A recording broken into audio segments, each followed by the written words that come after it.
everybody, to Simply Amazing, the show where we talk about Nightcrawler every week. And for those of you who have come to us and been like, oh my gosh, are you really going to talk about Nightcrawler every single week? Yes, we are. Every single week, we're going to talk about Nightcrawler or something Nightcrawler related. And I'm telling you right now, if you think we're going to run out of stuff to talk about, we got so much planned. So don't you worry about that. We ain't never run out of stuff to talk about. The list just keeps growing. Oh my gosh, it just keeps growing. Like today's topic, oh, pardon me, geez, I got so excited, I gave myself COVID. Today's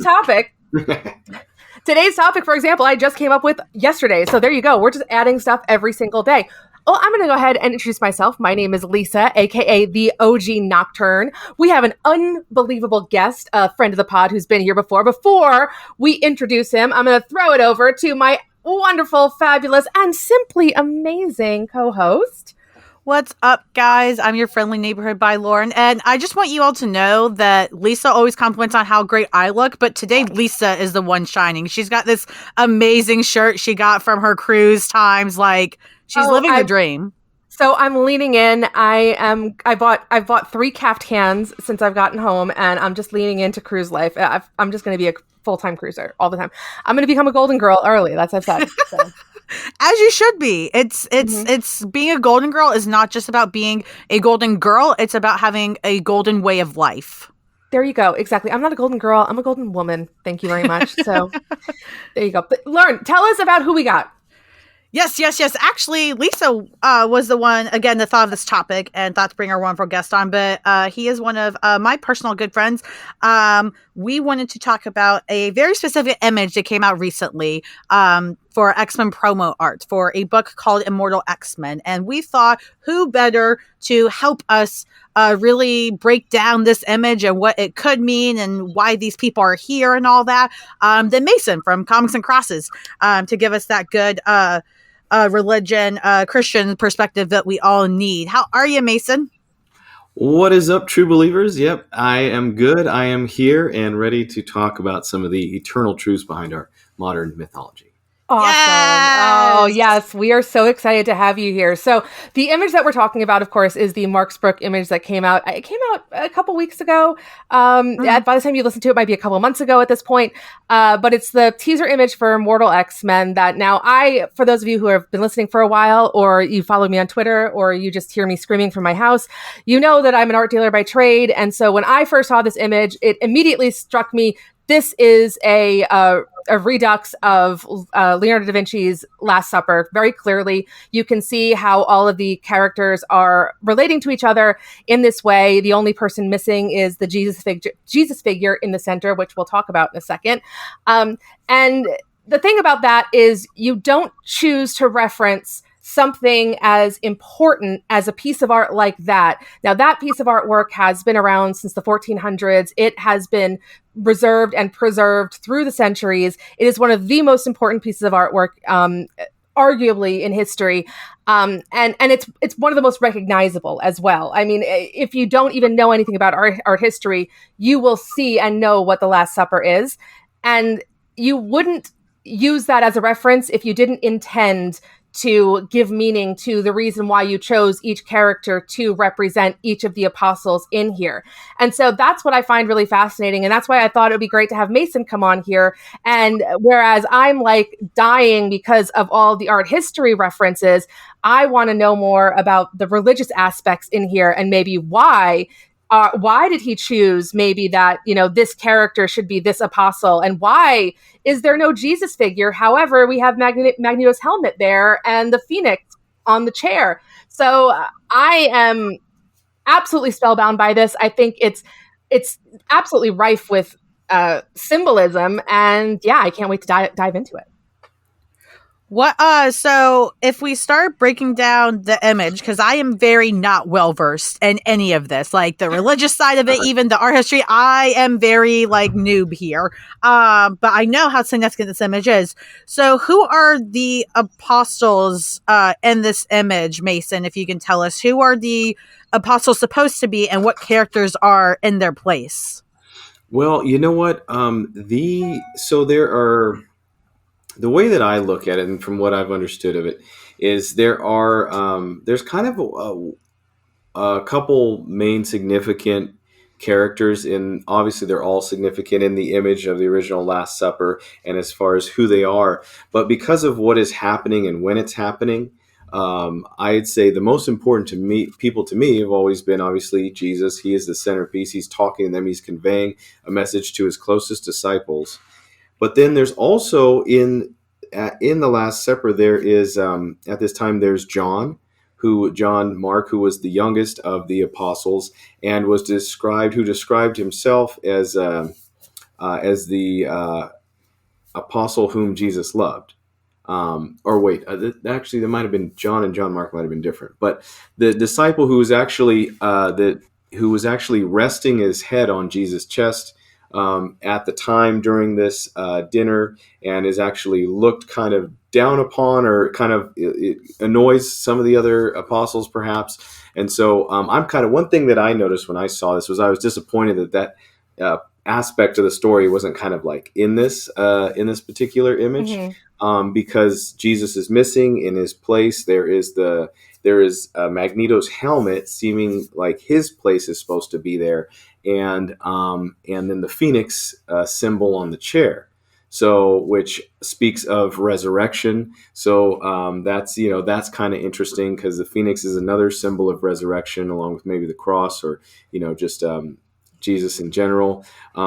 So I'm saying a lot of things, and if it sounds like that, I am, because there's so much imagery in here, and there's so many different ideas and things colliding all at once. But so I notice. When I think of the Last Supper, I think of John and his relationship to Jesus, and obviously Judas, who is the main betrayer, and who the one who sold Jesus out for silver. And now, actually, Lisa, you probably know better than me. Where does Judas normally sit in this picture? So Judas normally sits, I'm looking between the two of them. So it's interesting, because the thing is that a lot of these characters are almost word for word, like letter for letter, certain characters. Like, for example, like Thomas, James the Greater, and Philip are almost exactly Shaw, Kitty, or Kate and Emma. Like those, they're taking the almost exact positions. But then when you have the Judas, the little because I did some rereading about the Last Supper today, and they talk about how when Leonardo da Vinci designed it, he did every single the characters were done in triplicates. So he would do three of the apostles, and then three of the apostles, and then Jesus, and then three of the apostles, and three of the apostles, and each kind of little triplicate has its own meaning. And the triplicate with Judas is very confusing, because it's the one that doesn't really match the one in the painting very much. But that also might be because if they matched it perfectly, it would be like, oh, Judas is supposed to be blah, blah, blah, so therefore this person is the one who's they have to leave something to. So Judas really would be where Sinister is. But then again, Sinister is also taking the place of Peter. So it's like, and then Death is there in this weird spot. Wait, yeah, and so there are some holes too in my X-Men knowledge, I will admit. And so when I saw this, I said, "Why is is that like the Grim Reaper, or is that a mutant?" No, that's Death. That's Death herself. Yeah. So it's like if you know anything about the original Infinity Saga and Thanos and wanting to get the Infinity Stones, that is not correct in the MCU at all. He wanted those because he was in love with Death herself, and he was trying to get her attention. And no matter how many planets he destroyed, she was like, don't care. So he said, I hope this will get your attention. So that's who Death is. Death is that literal being right there. Gotcha. Okay, so we got Death in here. The thing is, it is funny, because you see in this image, like how some of them even have their body or their hand positions, kind of like in the same kind of wondering, questioning, almost shrugging, and that whole idea of Jesus presenting like, one of you will betray me. Is it I? Is it I? Am I the one? And so I'm wondering if this is kind of speaking to where the Immortal X-Men story is going to go, because we know that I think the way they promote it has been like the Quiet Council. They're keeping this secret of everything that's happened in Inferno and everything with Moira and what went down. And so there's kind of a like they're united in upholding sort of a lie or keeping the deep dark secrets of Krakoa and of the mutants. And so I wonder, if in where this, is going to go, they're kind of supposed to be at odds. And if something is going to happen that's going to cause Magneto to be sort of crucified for the greater good of mutantdom or just temporarily die and it seems strange to have the Phoenix idea of resurrection, because as we know, resurrection is now commonplace in the world of X-Men and of mutants. So I think it raises a lot of questions with the direction of this series and what kind of this will mean for the Quiet Council going forward. Yeah, I agree with you about the possibility of Magneto being the one who might be deceived or be that character. He seems to be in that position. And, the whole Last Supper is Jesus telling everybody, hey, one of you guys is going to, deceive me or turn on me here. There's just other symbolism that I want to talk about too. Like, so you have these goblets on either side, right? And then on one, so I don't understand. So it's interesting to see who they've chosen on either side. And again, I feel like we're going to find out eventually why they've put people on either side. On one side, you have Emma, and she's got the goblet in front of her, and it's turned up, and it's fine. And then you have Sinister and Colossus on the other side, and the goblet's turned down, and the wine is pouring out of it. And we know in Christian and Catholic mythology, or Catholic mythology especially, the wine is the blood of Christ. And in a lot of ways, and especially in art and, like art symbolism, showing wine like that is like bloodshed or some kind of, so it almost seems like there's going to be some huge war coming or some kind of a lot of death. We see in the background, it looks like something is heading for Arakko. So that doesn't look great. You mentioned Death, and specifically if you look at Death, in her hand is what do you call that? A time a time. Yeah, when you flip it over and the sand drains to say how much time is left, and it's almost at its end. Like it's about, so death is, to me, that says death is coming. Like, yeah, like you said, war is coming, death is coming, and she's just getting ready to collect somebody. And it is interesting that she is on the side with Mr. Sinister, also the side with Colossus, who we know is under manipulation, but also on that side are Storm and Kurt, which concerns me very, very much. Yeah, because the left side of this image does seem to be like almost the foreboding, calamity that is nearing, and then the right side, seems like actually the people that I would have thought would have been more likely to maybe screw over Eric or do something like I could see Charles being a Judas to Eric, more so, or maybe, in Destiny, she's already been a big problem to their plans. But then it's really the left side of this image that seems like where all the trouble is represented. And Sinister being in Judas's spot, and the very kind of obvious symbol of bloodshed, with the cup being knocked over. So there's a weird kind of symmetry and balance to this, which I think is really cool how they center it, not just with the Phoenix, but one of those gates, one of those, what do they call them? The Forever Gates, or they call them something else? The Krakoan gates. I don't think they have a technical term yet. Yeah, it's called gates. Yeah, those portals that, Gate stoppers. You can see it go to Arakko. Yeah. And so, it's,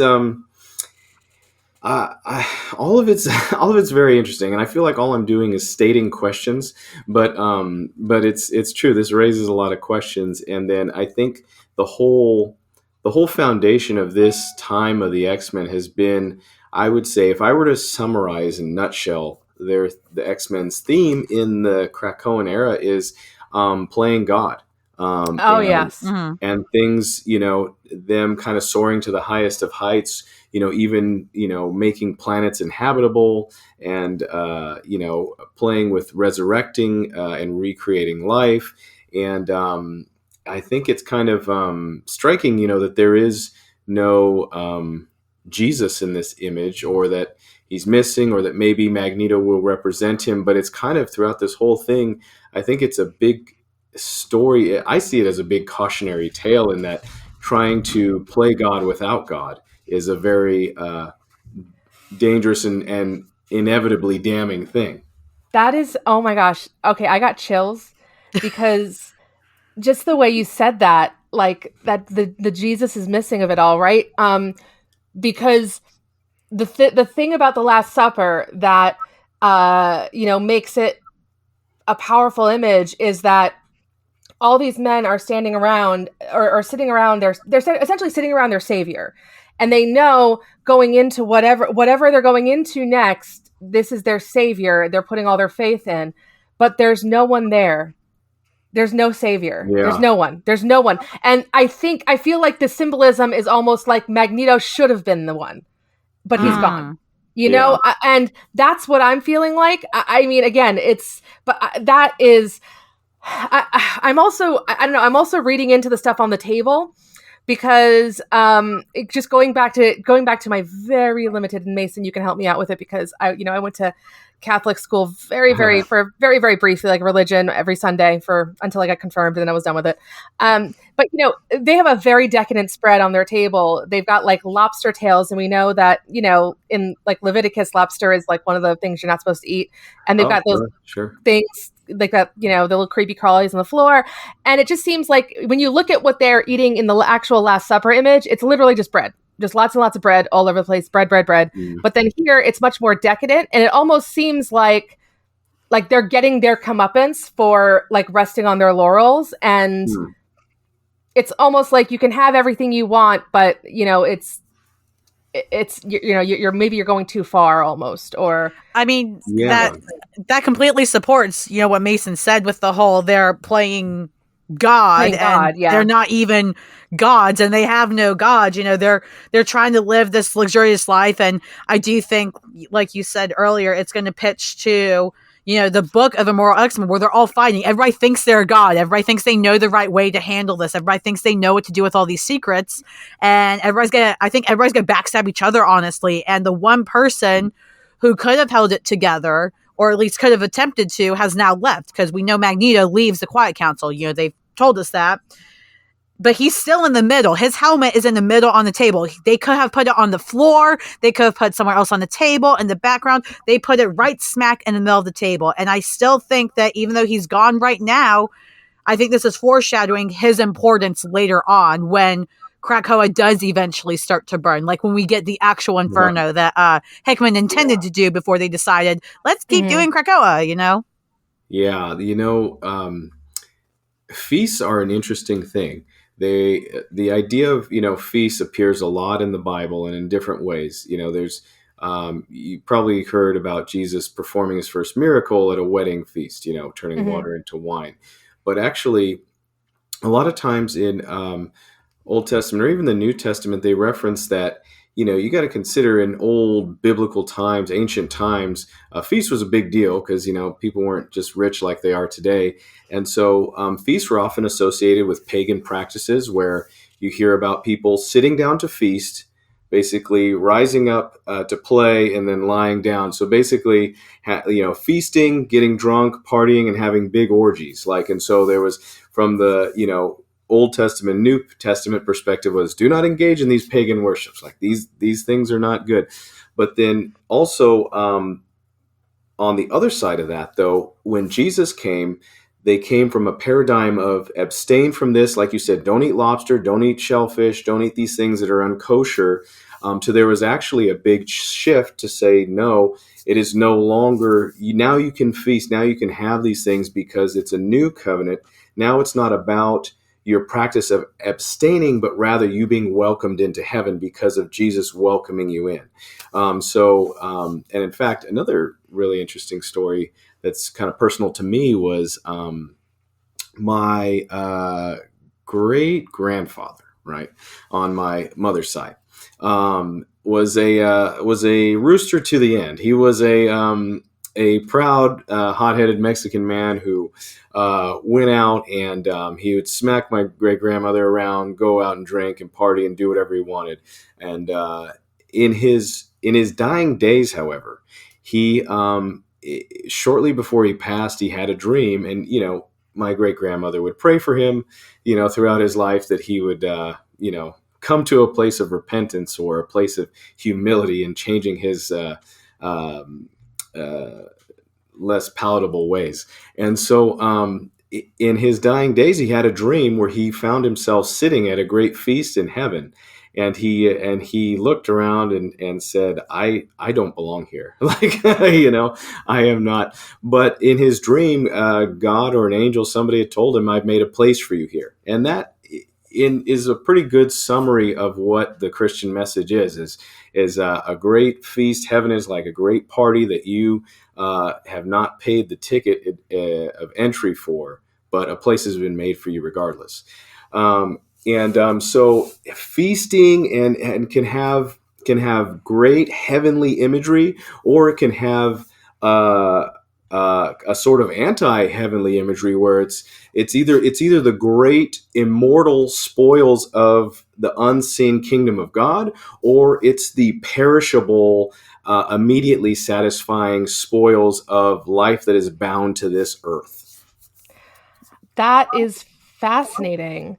And as I go back and forth between the two sides of the table, I think both are represented in ways. Yeah. Yeah. Because going back to just the idea of going back to my very limited, Catholic school days or religion school days and what I learned, the blood of Christ was the wine and the body was the bread. And you look on the side with Emma and Destiny and them, you have a whole loaf of bread. You've got full glasses. And then on the other side, the bread is cut, the glass is spilled.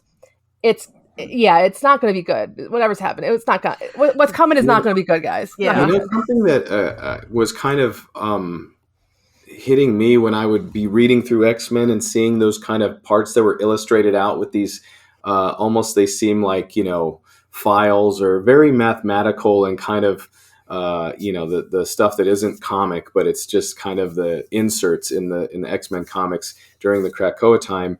Is it struck me that I think with Krakoa and Arakko, there's this kind of mirroring effect that Hickman was playing with. And I think of the idea of, I don't know exact, because it's very dense, and I don't know exactly what he was thinking, but I thought, man, looking at all these gates and the way that Arakko kind of lines up with Krakoa, it's almost like they're the either side of the same coin. And you really kind of see that in this image, because more things are sticking out to me in this promo image, whereas Scott's glasses are on the right side of the table and his Cyclops glasses are down on the ground.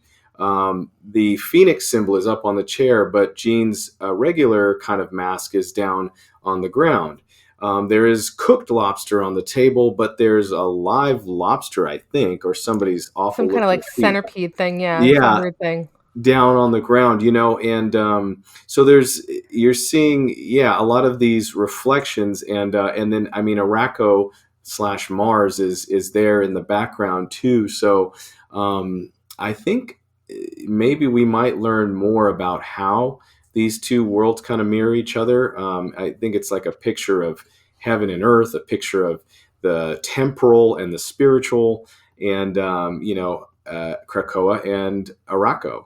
So yeah, I liked a lot what you said earlier, Mason, with the whole heaven and the whole in Christianity.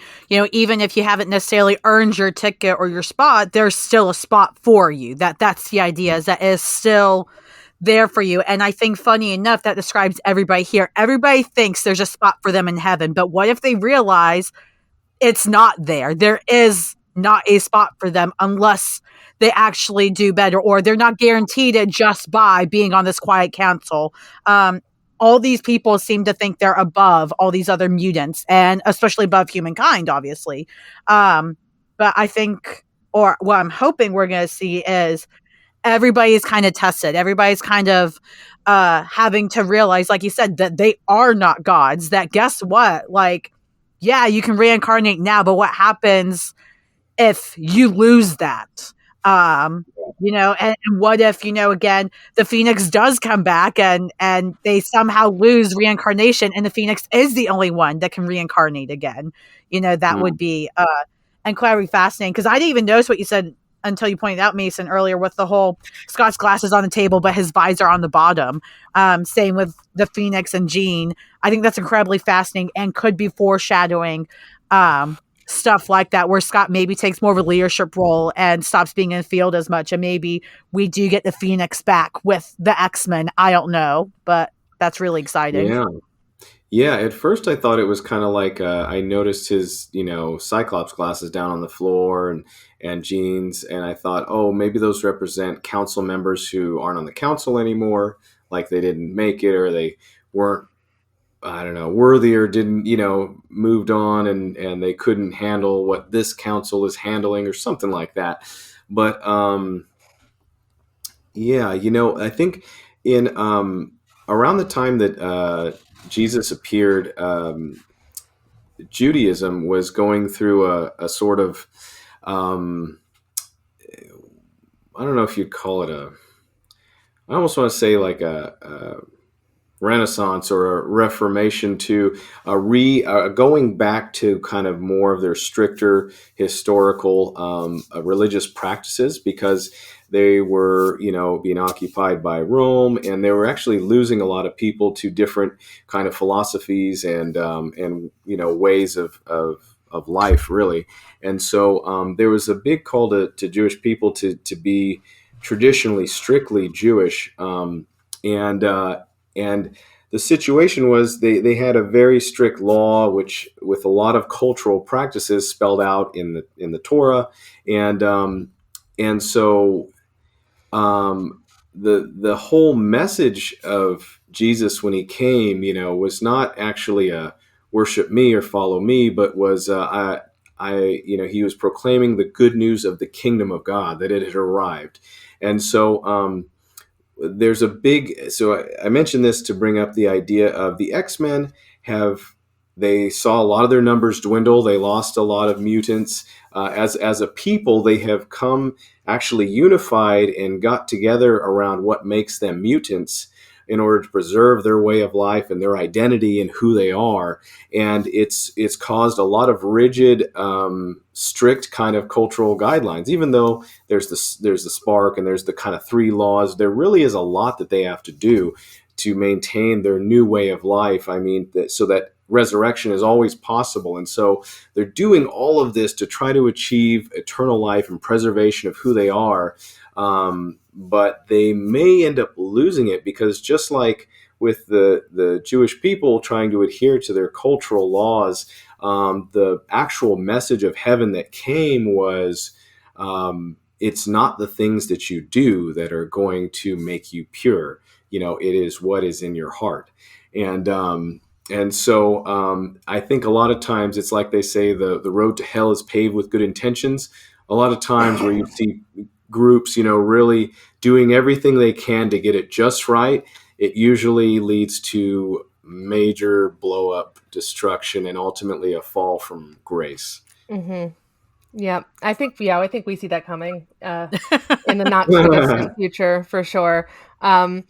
I want to point out one thing that I noticed as we were looking at this image that I'd not noticed before. I zoomed all the way in, and so Sinister is definitely taking a spot that Judas would sit in, and in the original one, Judas is holding in his hand the silver that he was paid in order to give Jesus in, and in Sinister's hand, he's holding a tiny coffin.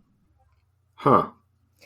And that to me feels like the price that they've paid is their mortality. Or I wonder if immortality. I wonder if that's meant to.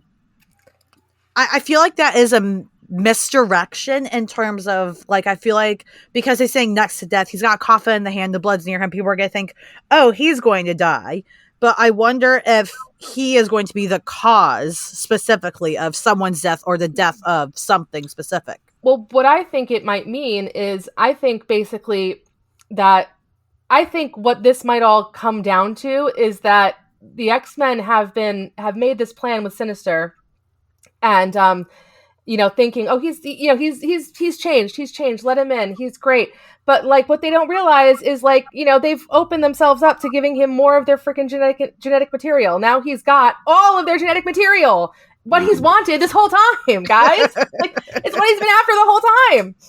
And so I don't know. That's what I kind of read into it is like, you guys made this great deal with him to do all this. And then, now he's now holding all of your additional lives in his hand, basically. Now, like, that's what he's been paid with is all your future lives or non-lives that you may have, because he has all your genetic material, essentially.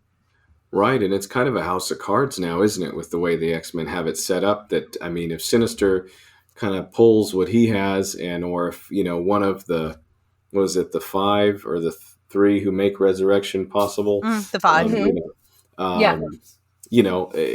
I mean, yeah, if one of these things gets messed up somehow, or if somebody becomes an enemy of Krakoa, I mean, who's a crucial cog in this wheel, I mean, it's going off the rails, And we know that chimeras are coming down the road. So we know Sinister is going to go off the rails. We know he's not just going to stick and be like, oh, he's going to be like, oh, let's bring back Jean, but like, sprinkle a little Psylocke in there.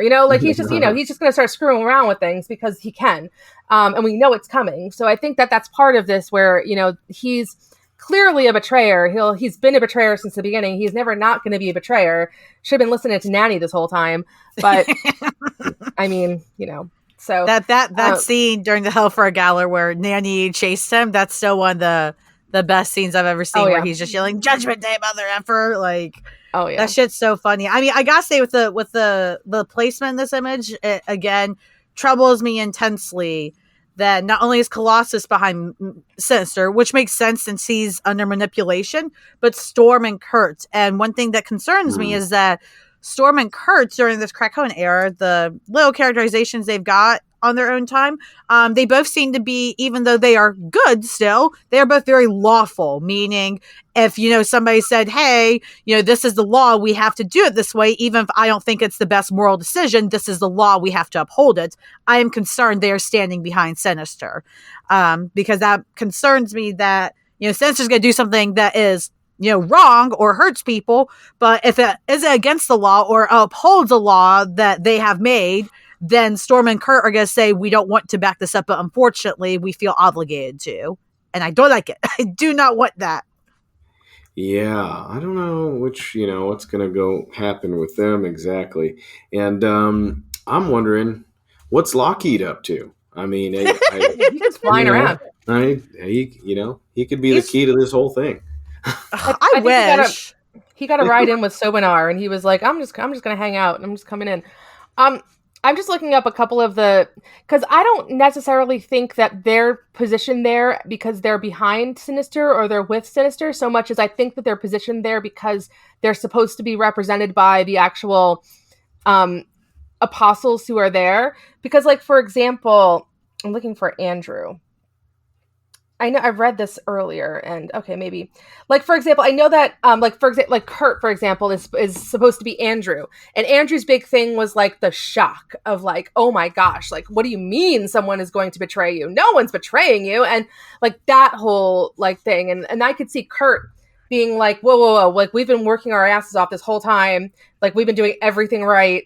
What do you mean there's a betrayal? Like, who's betraying us? We've all trusted each other. I could see him being a part of that. Like, he has so much faith in what they've built, and he's put so much faith in what they've built, that I could see that being his response to the betrayal of the system and the betrayal of whatever's going to come.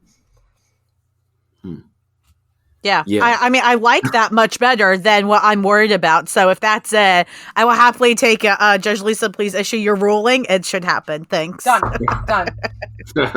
Yeah, it's from what I'm reading, it's like the three of them, Bartholomew, James, and Andrew, who are Colossus, Storm, and Kurt, they're surprised at that notion. Oh, okay.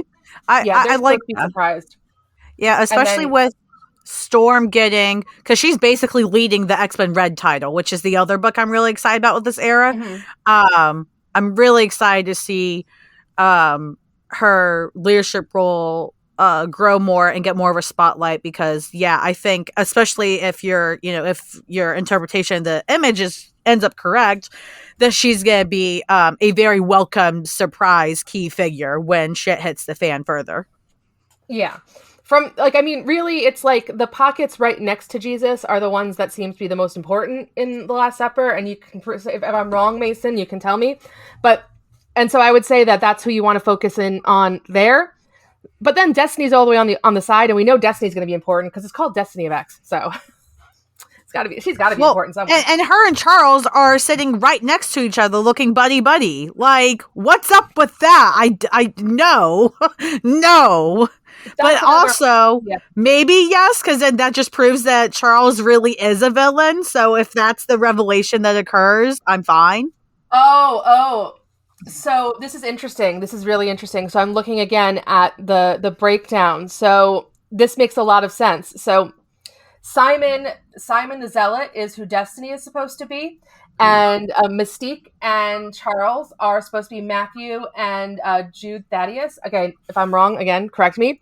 And in the original Last Supper, they're both looking to Simon, being like, do you know anything about this? Like, do you have any answers? So obviously, I mean, if you're looking for answers, you'd look to the precog, right? You'd be like, hey, what's going on, Destiny? Do you know what's going on here? So that makes sense to me perfectly that they would be like, hey, girl, what's up? What's going on? So yeah, that makes a lot of sense. I mean, I don't know that, every single character is going to make sense perfectly with exactly who they were chosen to represent, because he, obviously he had limited resources, or limited options. Like, he had certain characters that are the apostles and certain characters that are in the Quiet Council. He can't just be like, well, actually Gambit would be great here. No, Gambit's not in the Quiet Council. So he had only certain options. So he had to make them fit in a certain way. And I think the important ones we need to look at are Sinister, Exodus, Death, which whatever that means. I think Emma, I think Colossus is important. I don't know about specifically what, but I think he's really important. I think Destiny's important.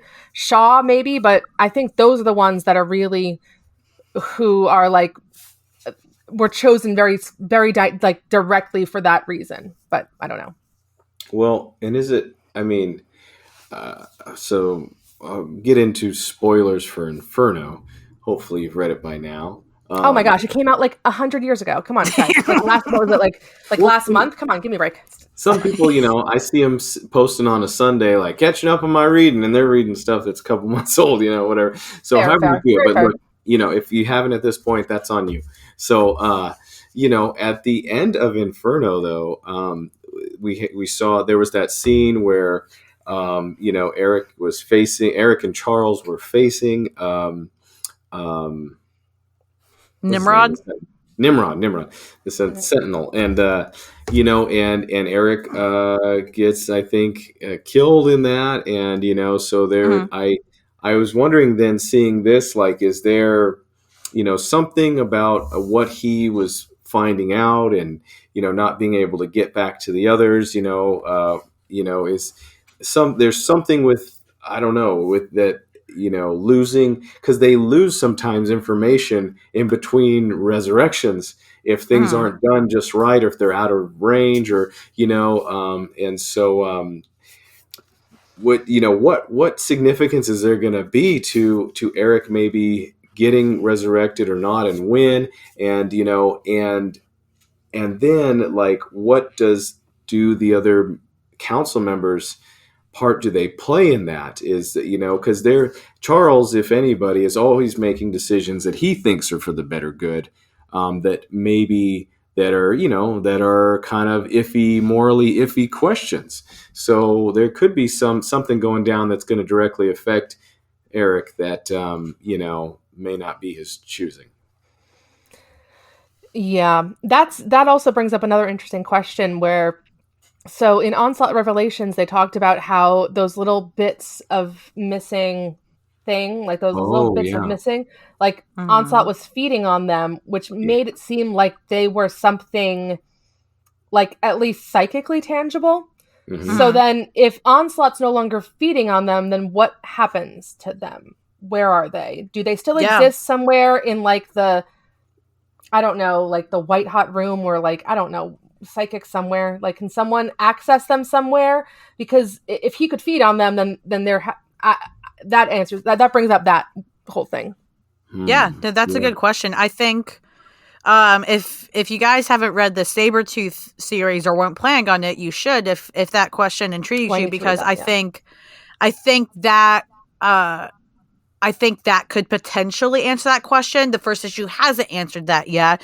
But the way that first issue went, I can tell you, based on how dark and brutal and cruel it is, I think that could end up answering that question for you. It interested me what you said about Magneto's reincarnation stuff, because we talked so much about how this image shows, the Phoenix and is a symbol of reincarnation, that Magneto's helmet is right in front of it. It could almost be like when Magneto is born again, when he's brought back to life, something changed. Like you said, it could be good or bad or otherwise. It could be because he lost something, or maybe he actually gained something. So I think that's something we definitely will need to pay attention to, because like he's choosing to leave the Quiet Council, which is huge because he's basically leaving Charles' side, which is huge because they were both basically the ones that built Krakoa with Moira. It was built on lies, so True, and maybe Magneto's realizing that, and it's settling in because he didn't like it originally, but he went with it because of Charles, and now it seems like something could have changed. Obviously, Charles just bats his eyes at him and is like, "Eric, please," and that's it. Or he, I'm sorry, Eric, but you can't be allowed to leave, and maybe it's like you're with us or you're against us. And it's kind of like this thing is a house of cards, and you just can't step down from it. So maybe it's a situation where the punishment of not being in line with our plan for immortality is to be condemned to mortality, or where they take away. I don't think that, because he is also going to be in the X-Men Red Book with Storm. Which X-Men Red is basically a continuation of the Sword series. And he was already a big part of Sword. So I think it's going to be more like how Cyclops stepped down originally from the Quiet Council because he wanted to reshift his priorities. I think that's what Magneto is initially going to do, but there's going to be underlying stuff that he's not going to say or admit to Charles, because maybe he's like, okay, so the stuff that we did with Moira actually wasn't great, but Xavier still thinks it was great. We're gonna have marital issues. We're gonna have a divorce, but I'm not gonna say it yet. I think the only way that you get stuck with unlimited mortality as a mutant is you just are one of Emma Frost's sisters, and she just immediately keeps putting you to the back of the line. Or Cordelia's up. No. Back of the line. Or because of Inferno, because they Mystique used that weapon of Forges to make Moira no longer a mutant. What if that somehow becomes a punishment? That could become a punishment. That is very true too. Sorry, I'm tangenting somewhere. I wasn't Lockheed big in like the the what was it? The Ten of Swords. Are you thinking maybe of like, what is it, Jubilee's son that turns into a dragon? That's the thing? That's probably who you're thinking of. Okay. Because Jubilee, Kitty Pryde, they're getting mixed up in my head. Those teenage girls who work with Wolverine who have dragons. I mean, they're so He's got and neither one of them are teenagers anymore. They finally were allowed to age a little bit. It's wild, I know. It's a hard adjustment, so it's fair. Great. And can we get a Lockheed Lockjaw series? Yes. There was one. There was? Really? There was. You guys did you never read Lockjaw and the Pet Avengers? Oh my god. Oh man, that sounds awesome. Okay. Bear with everybody because it is amazing. It came out like 10 years ago. It's Lockjaw and the Pet Avengers. It's got Lockjaw, Lockheed, Red Wing, Ms. Lion, who is Aunt May's dog, and it's just a fluffy, May's stupid dog. white dog. Who else? Is it It's got- Dazzler's? It's got a cat in it, and I think it's either Dazzler's cat Yeah. or Firestar's cat. I think some cat there's a bitchy cat. Oh, and Throg, the Yeah. Thor frog. It is so good. I loved every second of it, and they need to come back with it, but they need to now come back, and it should be Lockheed and the Pet X-Men, and they need to like do it again. And Ms. Lion needs to come back, 100%. I support that. I just pulled it up. I'm looking at the cover for the first issue right now, and yeah, I think we need to do an episode on this series. That's 100%. fantastic. It is so freaking cute. They need to do Lockheed and the Pet X-Men, and then they have to have Pickles the Bamf in it. It'll be Yes. yeah, That sounds It'll be awesome. it'll be so awesome. Anything Throg, I'm all about. Oh my god, Throg is the best. I can't believe Throg is a thing that exists. But and you know what I love about Throg? The fact that Throg is a thing that exists, and now like Alligator Loki is a thing that exists. Mhm. Yes. And so like it is safe to say that there is a place in the multiverse where it's just like everybody is just some kind of amphibian or reptile. Dude, Yeah. if Disney Plus did a Throg like animated series, it would crush it. Like that would be their most popular thing. Could you even imagine? They did like they should just do like a Lockjaw and the Pet Avengers show. Like that would be They so fucking should. tight. I mean, I would watch the hell out of if DC can make a Super Pets movie or whatever, why Yeah, won't Marvel? yeah. I don't understand it. I don't either. Oh my gosh. Okay, before we go too far off of tangent, Yeah. and before we wrap up, I do want to ask you guys, who do you guys think this guy is who's peeking over Colossus's shoulder? Weird Sparkle Man. Okay, I've Is been it- wondering that. Because Uh, like, Oh He no, could no, no. be. Okay, I think I have a guess. okay. If you've read the first issue of X Deaths of Wolverine, so this is pretty much on the cover of the issue, so I don't really think it's spoiling it. But basically the X Deaths of Wolverine series, it's not really that much about Wolverine. It's actually a continuation of Inferno. I say that Oh. because it was not marketed well, because I didn't know that. It immediately starts with Moira on the run and Mystique chasing her. So read Oh. X Deaths of Wolverine if you are not. Oh, okay. Yes, you should read it. Yeah. But the but the yeah, end of pick up the another issue, there is a digital Wolverine that appears, and it looks like it's made of Warlock. And it has that yellow black pattern that we see on this dark figure here. So I am guessing that is who it is. And you find out in that series that character is a part of Krakoa, but it's older than Krakoa. Anyways, it's this Oh whole my thing we still don't know all God. about. But there's something going on there. So there's some darkness in Krakoa or whatever. It could just be like Warlock in general, just that whole Warlock It could. situation. Because I mean, he's just all over the place. Okay, my theory was Starman from the Justice Society of America. Snuck in, with a cloak, checking out what the X-Men are doing. Pretty cool looking character. Had that like Donna Troy outfit kind of but like everywhere. Yeah, so I probably not right, but You know what? If that Oh happened, shit.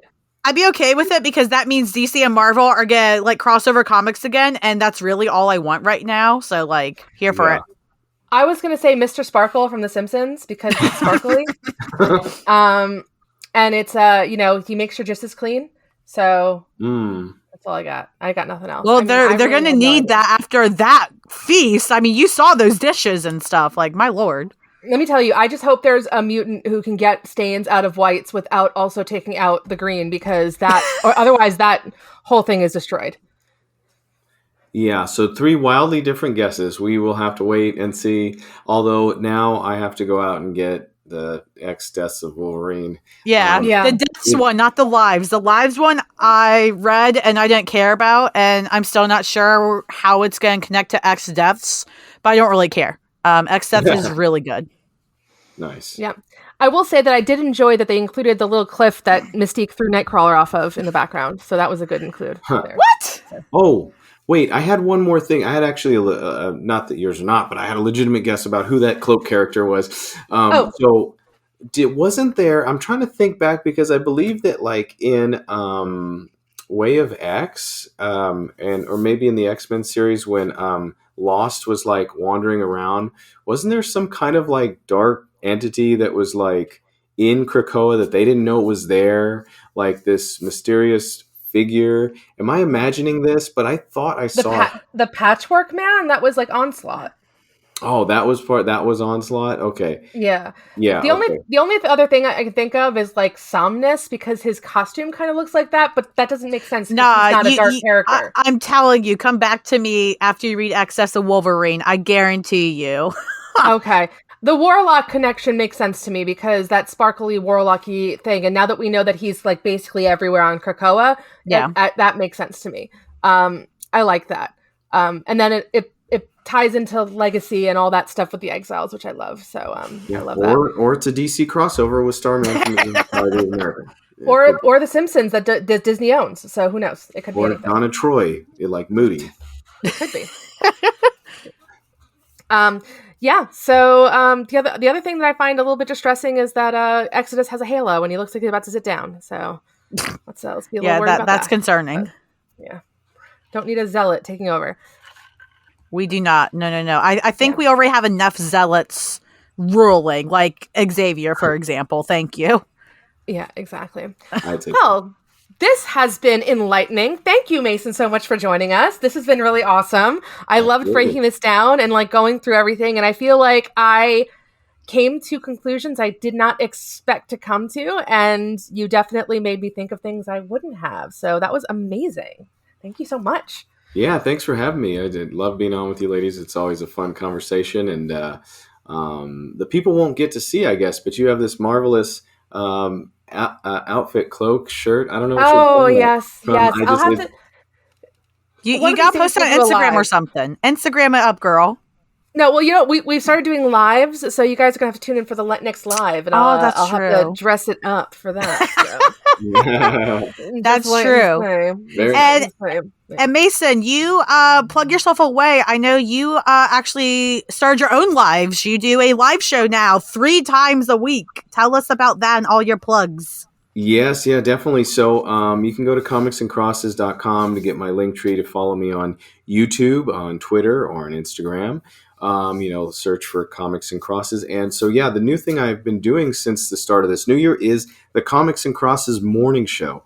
And so I've taken just kind of my love for chatting about all things comics and biblical and big grand scope themes, and I've turned it into a morning show. So the whole idea is to just talk about some fun stuff and get you going Monday, Wednesday, or Friday, 8 a.m. Central. You can check me out on YouTube. It streams live into YouTube, Twitter, or Facebook. There's a Facebook page as well. So would love to have you join me and be part of the chat, or you can watch the replay. And hopefully it is just a little something to keep you entertained as you're going about your business. That is awesome. Wow, I can't wait. That's so much fun. Yeah, I'll have to have you ladies on the morning show with me as well to chat over there, because it's just a fun time to hang out and talk. Yeah, absolutely. I'll be there for sure. I'll bring my coffee because coffee. Listen, 8 a.m. Central is 9 a.m. Eastern, and I do not get up early very easily, so I'm going to need it. So. Well, you can find us at simplyamazingpod.com. That's where you can find all of our links. We're on Instagram. We're on Twitter. We are on the Facebook. We are on I already said the Instagram. So you can find us there. We are all over the place. Come find us. We do. We're also on Discord. So we got a cool Discord where we talk about Nightcrawler and everything else. You can also find me at the OG Nocturne. That is the OG NACHTURNE. If you, Lauren, where can they find you? Yeah, y'all can find me on Twitter at friendlymBHDBI. And if you guys want the Discord link or have any questions, just come find Lisa or I. Slide into our DMs. We'll take care of you. Don't worry about it. Slide on into those DMs. Yes, and if you enjoyed this, please rate and review us. Say that you love us because we love you so much. And if you are sitting at dinner tonight and you're looking to the side and you're saying, which one of you is going to defy me? Which one of you is going to turn me in? Well, what the hell did you do to get turned in? Watch yourself, but just remember that you are simply amazing.